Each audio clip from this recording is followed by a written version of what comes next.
Salut à tous et bienvenue sur votre chaîne Real Madrid Info. Voici une toute nouvelle vidéo dans laquelle nous allons parler de les dernières infos du Real Madrid. Voici les grands points nous allons développer. Premièrement, le Real Madrid prépare un coup d'anthologie pour un transfert. Ensuite, Rodrigo absent du groupe pour le match contre le Celta de Vigo. Et, la déclaration forte d'Ancelotti sur son avenir. Et d'autres infos du Real Madrid. On y va. Carlo Ancelotti est apparu en conférence de presse ce samedi, à la veille du match de Liga entre le Real Madrid et le Celta de Vigo au Bernabéu. À quel match vous attendez-vous contre un grand Celta? C'est une très bonne équipe, très bien organisée. Nous avons eu une semaine pour préparer ce match. Nous sommes convaincus que nous pouvons tirer le meilleur. C'est un match important pour rester dans la lutte pour le championnat. Ancelotti et le Brésil, quelle est la vérité? Pouvez-vous clarifier quelque chose? Je peux clarifier les choses. J'ai beaucoup d'affection pour mon club, mes joueurs et mes supporters, car j'ai du respect pour eux. Je parlerai de mon avenir le 25 mai et pas avant. Les gens parlent plus de l'avenir que du présent. Nous pensons au présent, au prochain match. Nous pensons que nous pouvons nous battre et ce que nous allons faire, c'est nous battre pour le championnat jusqu'à la dernière seconde du dernier match.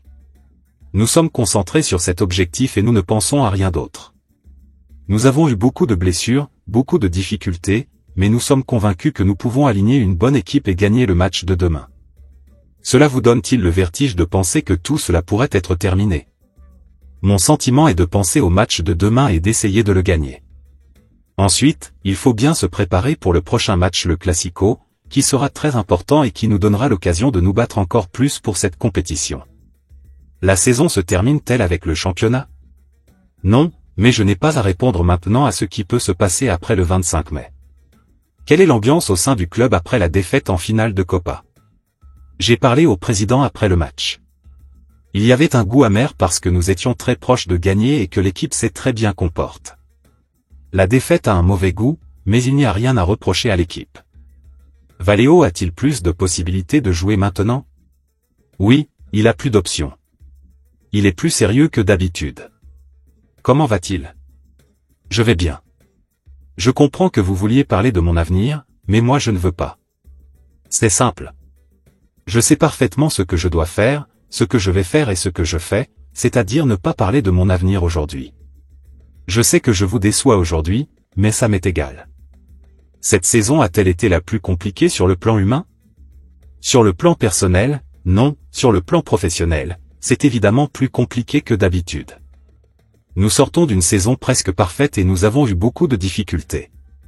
Mais il reste 5 matchs et tout peut arriver, ce qui ne doit pas arriver c'est que nous baissions les bras.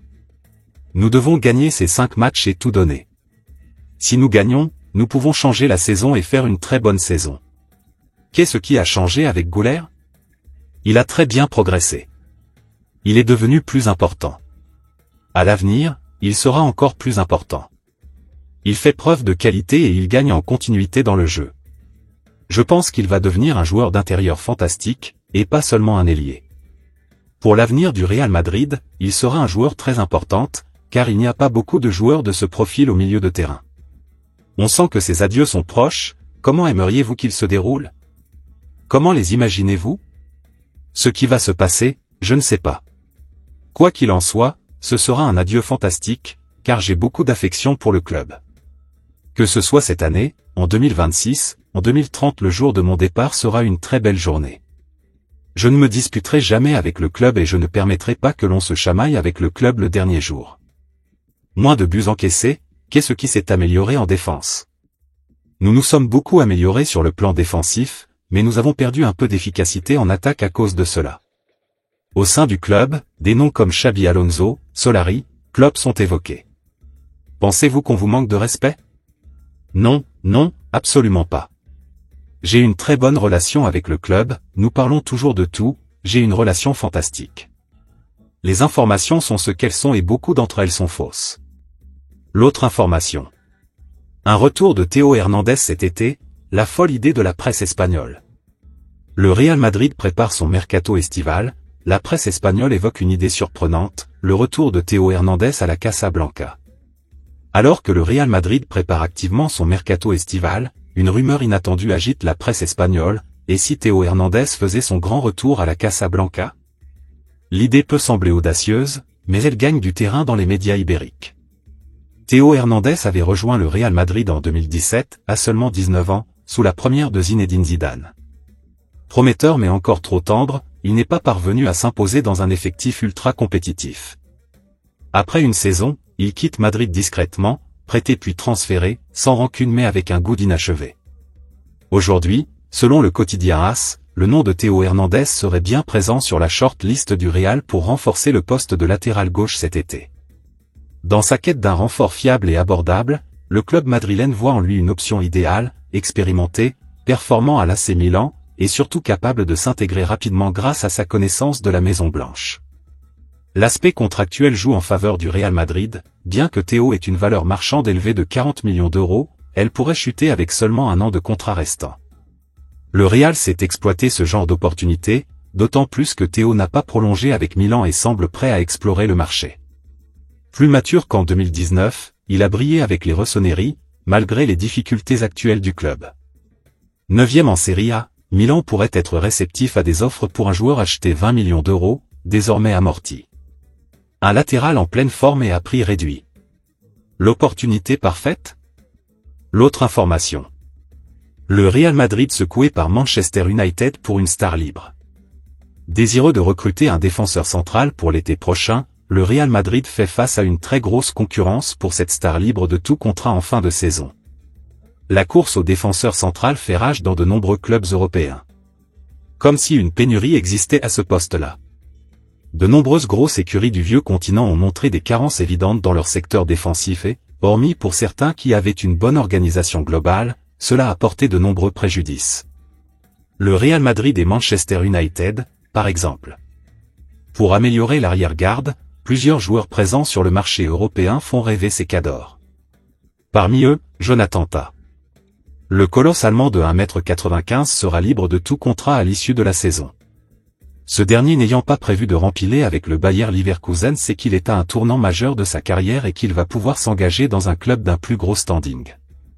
Jusqu'à présent, le Real Madrid et le FC Barcelone étaient les deux favoris. Mais avec l'arrivée de Manchester United dans la course, la donne change. Comme l'indique Team Talk, les Reds de Ville sont entrés dans la danse pour le recrutement de Jonathan Tah. Sauf que le Real Madrid pourrait de nouveau repasser devant. En effet, la probable arrivée de Xabi Alonso chez les Merengues pourrait donner envie aux défenseurs allemands de le suivre sur le même chemin. Ainsi, on comprend que le feuilleton est loin d'être terminé. Sachant que le Barça et le Bayern sont également à l'affût, tout peut encore arriver. L'autre information. Rodrigo absent du groupe pour le match contre le Celta de Vigo. Rodrigo Goes est forfait pour la réception du Celta de Vigo, ce dimanche, au Bernabéu. Le Brésilien souffre d'un rhume et d'une légère fièvre, ce qui a poussé le club à le laisser au repos par précaution. Absent du groupe retenu pour affronter le Celta de Vigo, Rodrigo ne souffre pas d'une blessure musculaire mais d'un simple rhume accompagné de fièvre. Le Real Madrid, vigilant face aux risques sanitaires, a préféré ne prendre aucun risque pour éviter tout cluster au sein de l'effectif. L'ailier restait pourtant un atout offensif, même en léger retrait ces derniers matchs. Cette absence intervient dans un contexte où le Brésilien traverse une période difficile au Real Madrid. Ses statistiques récentes montrent une baisse de régime, avec aucun but ni passe décisive lors de ses 10 dernières apparitions en Liga. Comme indiqué par le journal du Real, Rodrigo pourrait quitter le club madrilène à l'issue de la saison en cas d'offre conséquente. La direction est disposée à laisser partir l'ailier brésilien. L'autre information. Le Real Madrid prépare un coup d'anthologie pour un transfert. Le Real Madrid est en train d'imaginer un coup spectaculaire pour son mercato estival à venir. Le tout avec la complicité d'un club anglaise. Explication. C'est sûrement l'un des coups les plus osés de toute l'histoire du mercato. Et c'est le Real Madrid qui en est à l'origine.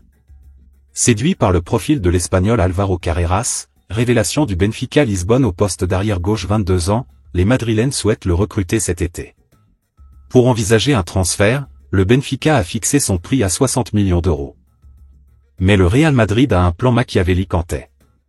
Álvaro Carreras n'est pas un produit de la formation du Benfica. Espagnol de naissance, il a connu les équipes de jeunes du Real Madrid avant de filer vers la formation de Manchester United.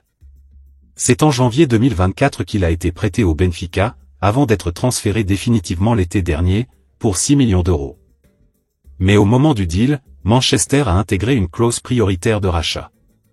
Pour 18 millions d'euros, les Mancuniens peuvent récupérer Álvaro Carreras. Selon les informations du journal AS, le Real Madrid pourrait s'appuyer sur la clause de rachat de Manchester United pour contourner la gourmandise du Benfica et récupérer Álvaro Carreras pour un prix inférieur, à savoir 30 millions d'euros. Manchester United ferait une plus-value de 12 millions d'euros, le Real Madrid économiserait 30 millions d'euros. Un coup d'anthologie. Sauf pour le Benfica, même s'ils revendraient leur défenseur 3 fois son prix.